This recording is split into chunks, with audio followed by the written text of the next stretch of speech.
कमजोर हो रहे नीतीश कुमार और छटपटा रहे हैं उपेंद्र कुशवाहा। बिहार की राजनीति में इन दिनों यह चर्चा का विषय बना हुआ है।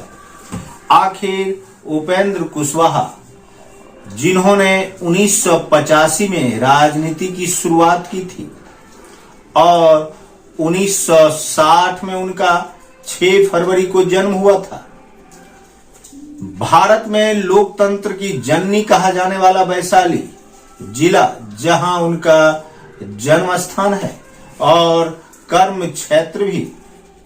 उपेंद्र कुशवाहा आखिर ऐसा क्यों कह रहे हैं, यह तो आने वाला समय ही तय करेगा।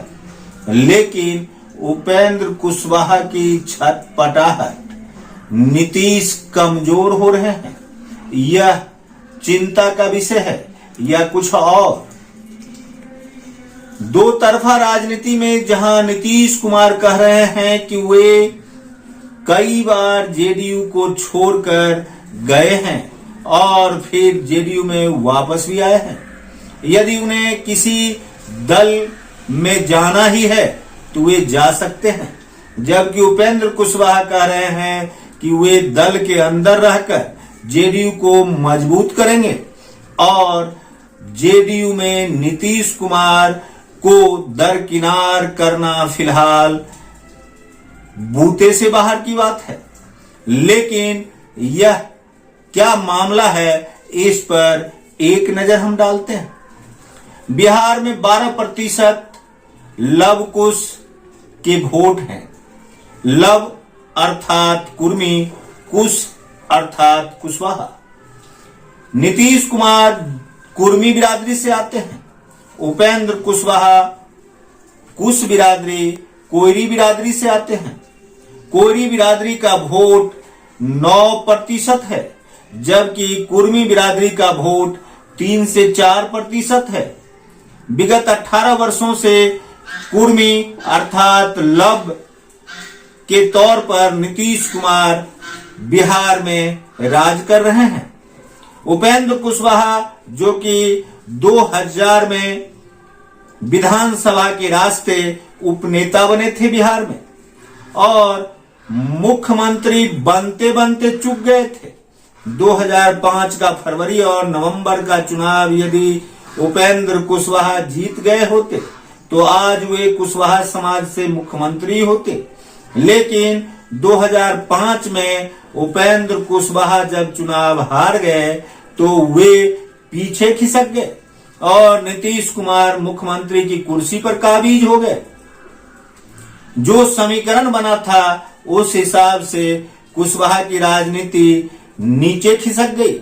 लेकिन धीरे धीरे कुशवाहा ने भी अपनी पैठ राजनीति में मजबूत कर ली। इनकी मजबूती इस मायने में है कि ये चारों सदन के सदस्य रह चुके हैं। उपेंद्र कुशवाहा, जिन्होंने 2000 ईस्वी में विधानसभा का चुनाव जीता था वैशाली जिले के जंदाहा विधानसभा क्षेत्र से, 2014 में वे काराकाट लोकसभा क्षेत्र से सांसद चुने गए और नरेंद्र मोदी की सरकार में वे मानव संसाधन राज्य मंत्री भी बने। वर्ष 2009 में जेडीयू से उन्हें राज्यसभा भेजा गया और 2021 में से अब तक वे विधान परिषद के सदस्य हैं। इस प्रकार से बिहार के ये अव्वल दर्जे के नेता हैं, जिन्होंने चारों सदन का प्रतिनिधित्व किया है। लेकिन इनकी खामियां भी है। इन्होंने कई बार दल बनाए, 2 बार इन्होंने अपने बूते दल का निर्माण किया। एक बार इन्होंने राष्ट्रीय समता पार्टी का गठन किया था 2009 में, दूसरी बार इन्होंने 2013-14 के समय में राष्ट्रीय लोक समता पार्टी का गठन किया। दोनों दल का विलय जेडीयू में कर दिया। फिर एक बार बगावत की राह अपना चुके हैं उपेंद्र कुशवाहा। आखिर कुशवाहा वोट खिसकने का डर नीतीश कुमार को भी है। यदि जेडीयू से बाहर का रास्ता उपेंद्र कुशवाहा को दिखलाया गया तो निश्चित रूपेण कुशवाहा पर बीजेपी दांव खेलेगी और उपेंद्र कुशवाहा बिहार की राजनीति में अव्वल दर्जे के नेता बन जाएंगे। उपेंद्र कुशवाहा को मुख्यमंत्री घोषित कर मुख्यमंत्री की कुर्सी बीजेपी घोषित कर आगामी चुनाव में उपेंद्र कुशवाहा को प्रोजेक्ट कर सकती है, ऐसा मानना है। लेकिन बिहार की राजनीति के चाणक्य कहे जाने वाले नीतीश कुमार इस बात को भली भांति जानते हैं और इसी कारण वे उपेंद्र कुशवाहा को निकालना नहीं चाहते हैं। ऐसे में उपेंद्र कुशवाहा यदि जेडीयू में रहकर ही राजनीति खेलते रहे तो क्या जेडीयू स्थिर रह पाएगी? कुछ लोग मानते हैं कि महाराष्ट्र की तरह बिहार भी होगा, लेकिन यह संभव नहीं है, क्योंकि यदि जेडीयू को तोड़ा जाता है तो 45 विधायकों वाले जेडीयू को 2/3 तोड़ने के लिए कम से कम 31 विधायक चाहिए और 31 विधायक नीतीश कुमार पर भरोसा जताने वाले विधायकों में से हैं। वे उपेंद्र कुशवाहा के साथ जाएंगे या नहीं? लेकिन यदि 31 विधायक चले भी जाते हैं तो क्या बीजेपी बिहार में सरकार बना पाएगी? ऐसा संभव नहीं है और फिर मध्यावधि चुनाव के नौबत आ जाएंगे। इस कारण नीतीश कुमार 2024 के लोकसभा चुनाव तक किसी प्रकार का रिस्क लेना नहीं चाहते हैं। वे महागठबंधन को दुरुस्त कर आगे का चुनाव लड़ना चाहते हैं और यह उपेंद्र कुशवाहा भी जानते हैं कि नीतीश कुमार उन्हें इस बार फेंक नहीं पाएंगे और यदि उन्होंने फेंक दिया तो नीतीश को नास्ता नाबूद होने से कोई बचा भी नहीं सकेगा, क्योंकि नीतीश के साथ जो नेता अभी हैं उनमें से अशोक चौधरी, संजय झा, विजय कुमार चौधरी साथ दिख रहे हैं, जबकि विजय कुमार चौधरी जेडीयू के फाउंडर नहीं हैं, वे कांग्रेस से जेडीयू में आए हैं। ठीक उसी प्रकार से अशोक चौधरी भी हैं, वे भी जेडीयू के फाउंडर सदस्य नहीं हैं, वे भी कांग्रेस से जेडीयू में आए हैं।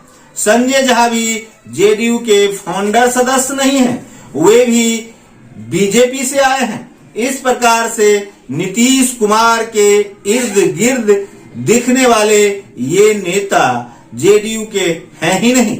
ऐसे में उपेंद्र कुशवाहा जेडीयू में इन दिनों भारी पड़ रहे हैं, क्योंकि उपेंद्र कुशवाहा कभी जेडीयू और समता पार्टी के फाउंडर मेंबर थे और उपेंद्र कुशवाहा संस्थापक सदस्यों में से एक रहे।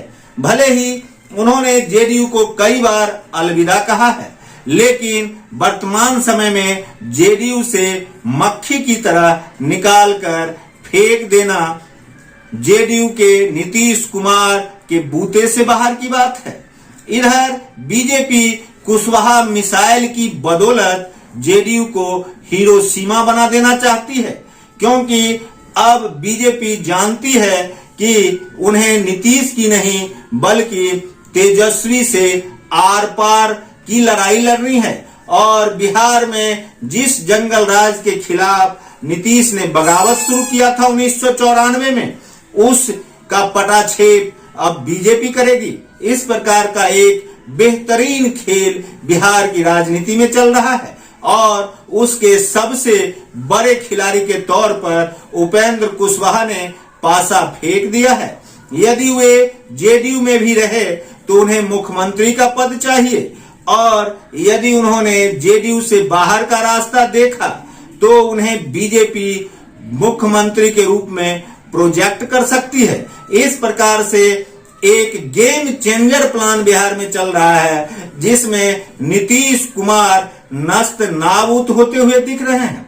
लेकिन बिहार के चाणक्यों की श्रेणी में नीतीश का नाम है और नीतीश कुमार इस प्रकार की गोलबंदी से कैसे बचेंगे, यह लोगों को देखना है। और राजनीति भी पटना के गलियारों से लेकर दिल्ली तक में उठा हुआ है, क्योंकि बीजेपी चाहती है कि उपेंद्र का प्रकरण यदि 2024 तक चलता रहा तो बिहार में ही नीतीश कुमार घिरे रह जाएंगे और वे देश में विपक्षी लोगों को एक करने की जो रणनीति बना रहे थे, षड्यंत्र कर रहे थे, उससे पीछे पड़ जाएंगे। बीजेपी इस प्रकार से नीतीश को घेरना चाहती है ताकि दूर दूर तक कोई 2024 तक नरेंद्र मोदी का सामना करने के लिए कोई नेता दिखे तक नहीं। देखते रहिए संजीवनी बिहार और पाते रहिए नई नई जानकारियां। हम हैं संजीव कुमार सिंह और आप देख रहे हैं संजीवनी बिहार।